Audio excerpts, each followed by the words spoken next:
Thank you. अब हम question number 3 की बात करते हैं। क्वेश्चन नंबर 3 में बोल रहा है कि let y such that minus infinite to plus infinite to zero to infinite be the solution of the differential equation and satisfying y0 is equal to 1/√2, then the value of y of log 2 base e का value find out करना है। तो अगर मैं in numerator में से इसको solve करना है, मान लो वाई क्यूब मैं कॉमन लेता हूँ तो क्या मिलेगा, ई के पावर 5x और प्लस 1 डिवाइड बाई ई की पावर x अगर मैं कॉमन लूँगा तो 1 प्लस वाई की पावर 4 हो गया। ठीक है, तो ये तो मेरे को सीधे सीधे दिख रहा है कि इसको वेरिएबल सेपरेबल फॉर्म में मैं ऑलरेडी इजीली कन्वर्ट कर सकता हूँ। मतलब ये हुआ कि y वाले टर्म्स को y के साइड में डिवाइड बाई वाई क्यूब और into d y is equal to e की power 5x plus 1 divide by e to the power x हो जाएगा। ठीक है, तो इसको हम लोग क्या करते हैं, डायरेक्टली मतलब वेरिएबल सेपरेबल फॉर्म में कन्वर्ट कर लेते हैं।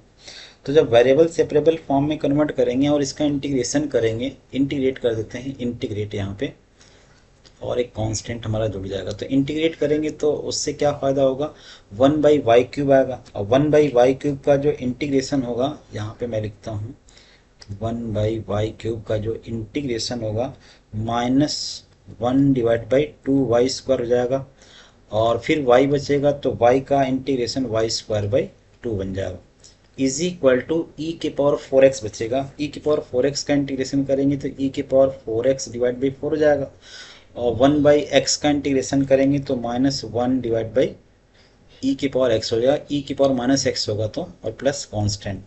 अब एक्चुअली ना हमारे पास ये कांस्टेंट c का वैल्यू निकालने के लिए बोला गया है कि जब x का वैल्यू 0 होगा तो y का वैल्यू जब 0 रखेंगे तो y का वैल्यू 1/√2 रखो, तो जब 0 रखेंगे तो ये e और 0 बन जाएगा 1/4 माइनस 1, यहाँ पे बचेगा 1/4 माइनस 1 आएगा। और इधर तो हमारा क्या बोल रहा है,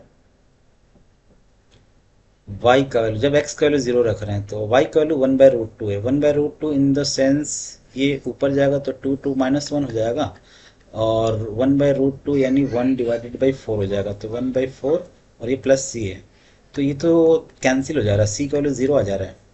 वाह, ठीक है, सी का वैल्यू 0 हो गया। अब जब सी का वैल्यू 0 हो गया तो हमारे पास इसी को बस सॉल्व करना है। बेसिकली ये जो हमारा दिया हुआ है इसी को सॉल्व कर लेते हैं। इक्वेशन जो है सी का वैल्यू 0 हो गया तो इसको अगर मैं सॉल्व करूंगा तो क्रॉस मल्टीप्लाई कर लेते हैं, तो 2y² यानी 1 डिवाइडेड बाई 2, मतलब ये कुछ इक्वेशन बन जाएगा -1/2y² plus y² divide by 2 equal to e की पावर 4x। अच्छा, एक्चुअली ना जो वैल्यू गिवन है ई की पावर 1 ऑफ log 2 का वैल्यू फाइंड आउट करना है। तो एक काम करते हैं, इसको सॉल्व करने से ज़्यादा बेटर है कि मैं यहीं पे वैल्यू रख लेता हूँ, क्योंकि x का वैल्यू log 2 निकालना है, log 2। तो अगर log 2 x की जगह log 2 रखेंगे तो e की पावर 4 log 2 यानी x की पावर 4 हो जाएगा यहाँ पे। ठीक है, तो x की पावर 4 बनेगा, मतलब e की पावर log ऑफ, नहीं नहीं नहीं, डायरेक्टली हमारा आ जाएगा 4 आ जाएगा यहाँ पे।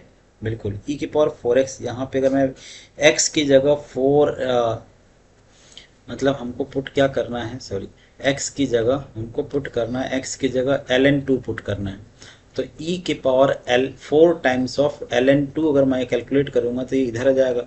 मतलब ये हुआ कि e के पावर ln ऑफ 2 की पावर 4 आ गया, और 2 की पावर 4 यानी 2 की पावर 4 आएगा, और 2 की पावर 4 डिवाइड बाई यहाँ पे नीचे लिखो 2 की पावर 4 पहले 16 होता है, 2 की पावर 16 डिवाइड बाई 4 हमारा क्या बन जाएगा, 4 बन जाएगा। तो मैं यहाँ डायरेक्टली 4 लिख देता हूँ, ये 4 आ गया। ऐसे ही e की पावर ln x में यहाँ पे जो हमारा वैल्यू आएगा -1/2 हो जाएगा, इसको भी कैलकुलेट करेंगे तो -1/2 आ गया।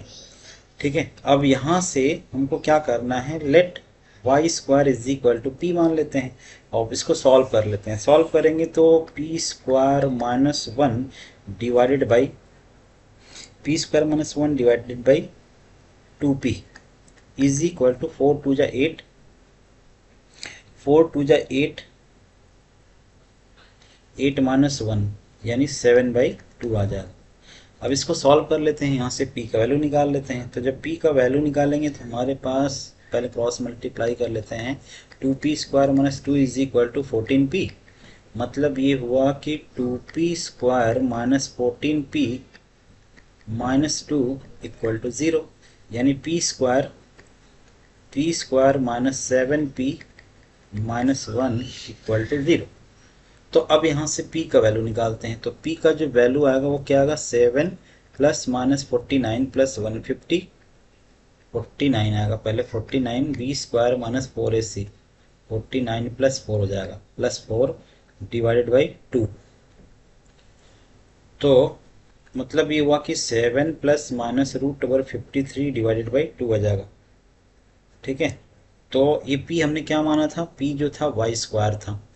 तो इसका मतलब ये हुआ कि y स्क्वायर का वैल्यू यह है, तो y का वैल्यू जो आएगा, y का जो वैल्यू आएगा वो आ जाएगा square root of 7 plus minus root over 53 divide by 2 आ जाएगा। तो एक्चुअली ये नेगेटिव वैल्यू हो नहीं सकता रूट के अंदर में, तो इसका मतलब ये हुआ कि 7 plus root 53, option number B correct हो जाएगा। नेगेटिव वैल्यू ऑप्शन भी आप देखोगे, क्योंकि सिंगल चॉइस आंसर है तो ऑप्शन बी ही करेक्ट होगा। ठीक है, अगला देखते हैं नेक्स्ट क्वेश्चन जो दिया हुआ है।